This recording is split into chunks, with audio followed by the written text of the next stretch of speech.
Hello అండి. ఈరోజు చాలా సరదా అయిన వీడియో, చక్కగా మంచి వీడియో అనమాట. పొద్దున్నే ఆదివారం పొద్దున్నే చక్కగా అందరం మా NG team natures garden group అంతా బయలుదేరాం. ఈ వంశీ గారని ఫారెస్ట్ ఆఫీసరు. ఇక్కడి నుంచి ఇదంతా ఫారెస్ట్ జోన్ అనమాట. దువ్వాడ దగ్గర నుంచి పైన కొండల మీదకి ఆయన గైడ్ చేసి మమ్మల్ని తీసుకెళ్లారు. ఇక్కడ ఫారెస్ట్ ఆఫీసర్లు వీళ్ళందరూ కూడా అనమాట. చక్కగా మమ్మల్ని గైడ్ చేసి, లేకపోతే ఇక్కడ దారి తప్పిపోయే అవకాశం కూడా ఉందండి. ఏ దారి ఎటు వెళ్తే మళ్ళీ తిరిగి వస్తామనేది కూడా తెలియదు. ఎందుకు ఇంత కష్టమైన ప్లేస్లో కొండలు ఎక్కుతున్నారు అని మీరు అనుకుంటున్నారేమో. ఒకటి, మేము పిక్నిక్ లాగా ఎంజాయ్ చేయటం కోసం పొద్దున్నే ఉదయాన్న బయలుదేరామన్నమాట. చూసారుగా, పైనుంచి చూస్తే ఈ దృశ్యం ఎంత బాగుందో. మరీ 6:30, 7 లోపే వెళ్ళిపోయామన్నమాట. చక్కగా సూర్యుడు ఉదయించే వేళ, చల్లగా ఉంది వేసవిలో కూడా.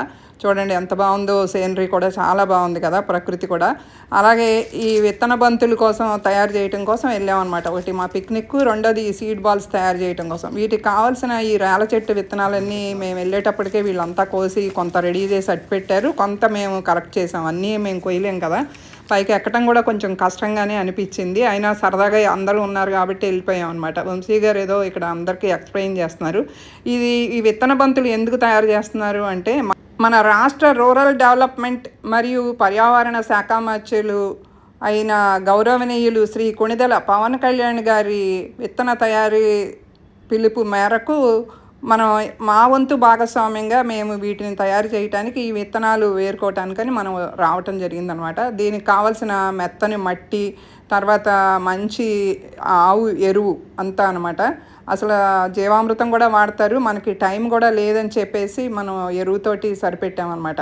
ఇవన్నీ కలిపేసి మిక్స్ చేసి చక్కగా వాటర్ వేసి కాళ్ళతోటి అది బాగా తొక్కితే జిగురు వచ్చి చక్కగా విత్తనాలు దానిలో నాటుకుంటానికి వీలుగా ఉంటుంది అనమాట. గట్టిగా దానిలో స్టిక్ అయిపోతాయి అనమాట. ఇవన్నీ మనం చేయలేం కాబట్టి బయట హెల్పర్లు పెట్టి కొంచెం వాళ్ళ సహాయంతో మనం తీసుకోవటం జరిగింది. ముందంతా మట్టి ఇలా తయారు చేసి ముద్దలుగా వాళ్ళు తయారు చేసి అందించారు.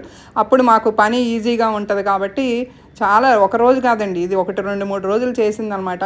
ఇవి కానుగ విత్తనాలు, ఇవి అందరికీ తెలిసిందే. రెండవది రేల విత్తనాలు. ఈ తర్వాత ఈ రేల విత్తనాలు కూడా మనం కాయల లోపల నుంచి చెతకొట్టి తీయాల్సి వచ్చింది. ఏదో విత్తనం చెప్పారు కానీ నేను మర్చిపోయాను దాని పేరు. ఇంకోటి ఇవి బాదం అనమాట. ఈ బాదం అందరికీ తెలిసిందే అనుకోండి. ఇవన్నీ కూడా ఏంటంటే పెద్ద పెద్ద వృక్షాలుగా అయ్యే విత్తనాలే. ఇంకా కూడా చాలా మట్టికి వాళ్ళు మాకు ముందే కలెక్ట్ చేసి మా బ్యాగుల్లో వేసి బస్తాలతో ఇవ్వటం జరిగింది. కొంతే మేము కట్ చేసి తెచ్చుకున్నాం, కానీ విత్తనాలు ఏరుకుని అడవిలో ఇలా. ఇవన్నీ కూడా ఆ గురువారం నాడు గాజువాకలో జరిగే ఆర్గానిక్ సంతలో 1 రోజు 2 రోజులు పెట్టామన్నమాట. ఇలా పిల్లలు పెద్దవాళ్ళు అందరూ కలిసి సరదాగా చేస్తారని చెప్పేసి. ఇంకా పిల్లలకి ఇంకా స్కూల్ తెచ్చేస్తారు కాబట్టి 1 వారం ముందు ఆ పిల్లలు కూడా ఎంజాయ్ చేశారు. మంచి అందరూ కూడా ఒక రకమైన ఒక భక్తి భావంతో చేశారు, కానీ ఏదో కష్టంగా ఎవరూ చేయలేదు. ఎంత బాగా చేస్తున్నారో చూడండి అందరూ కూడా. మేమంటే సరదాగా చేస్తూ కూడా వీటిని ఎంజాయ్ చేసామన్నమాట. ఈ విత్తనాలని ఎందుకు వేయాలంటే మన పర్యావరణ మేలు కోసం విత్తనాలన్నీ కూడా సేకరించిన విత్తనాలని ఇలా ఉండలు చేసేసి వీటిని ఎండబెట్టేసేసి మనం కలెక్ట్ చేసి వారికి అందించాలి. వారి తర్వాత వాటిని హెలికాప్టర్లో పైన కొండల మీద గుట్టల మీద అన్ని చోట్ల వేస్తే రేపు వర్షాల్లో ఆ విత్తనాలన్నీ బయటకు వచ్చి చక్కగా మొక్కలు మొలిచి మన పర్యావరణకి మేలు చేస్తాయి.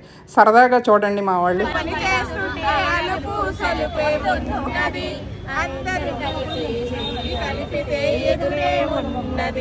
మనకింక ఎదురేమున్నది. లేచింది మహిళా లోకం, దరిల్లింది పురుష ప్రపంచం. లేచింది మహిళా లోకం, దరిల్లింది పురుష ప్రపంచం. ఎప్పుడో చెప్పాను వేమన గారు, అప్పుడే చెప్పాను బ్రహ్మం గారు. రామో మామ మా వింతగాథ వినుమా. చూసారుగా, చక్కగా ఆడుతా పాడుతా హ్యాపీగా ఎంజాయ్ చేస్తున్నారనమాట, ఎవరో ఇబ్బంది లేకుండా. ఇది 2వ రోజు, అంటే ఇది మొదటి రోజు. నిజానికి ఇది ముందు పెట్టాల్సింది ఈ వీడియో. ఇది మొదటి రోజు చేసిందనమాట. మనం అడవిలోకి వెళ్ళిపోయి విత్తనాలు తెచ్చిన రోజు చేసింది. ఇలా చాలా రోజులు చేయటం జరిగింది. అలాగే చుట్టుపక్కల ఉన్న స్కూల్స్లోనూ, తర్వాత అంగన్వాడీ వాళ్ళకి అందరికీ మనం మట్టి విత్తనాలు ఇస్తే వాళ్ళందరూ కూడా తయారు చేసి ఇవ్వటం జరుగుతుంది. ఇంకా చాలా కార్యక్రమం జరుగుతూనే ఉందండి. చూసారుగా, అందరూ కూడా హ్యాపీగా చక్కగా చేసి ఇష్టంగా అందించారు. ఈ విత్తన బంతులు పూర్తిగా ఎండిన తర్వాత వాళ్ళకి ఇస్తే ప్రభుత్వం వాటిని సేకరించి హెలికాప్టర్లో కొండల మీద గుట్టల మీద వేయటం జరుగుతుంది. వీటి వలన ఏంటంటే రేపు వర్షాకాలంలో ఈ విత్తనాల్లో నుంచి ఆ విత్తనం బయటకు వచ్చి మొక్కగా మారి పెద్ద వృక్షంగా మారుతుంది. అప్పుడు మనకి భూతాపం తగ్గుతుంది. తర్వాత ఈ కొండల మీద ఉన్న మట్టి కొట్టుకుపోకుండా ఉంటుంది. అలాగే చెరువు గట్లెమట నదులు ఒడ్డున వేస్తే మట్టి కోతకి గురవ్వకుండా చాలా చక్కగా నీడనిచ్చి మనకి చాలా పర్యావరణకి మేలు చేస్తాయి అన్నమాట. చూసారు కదా, బాగుందా? మీకు నచ్చింది అనుకుంటున్నాను ఈ వీడియో.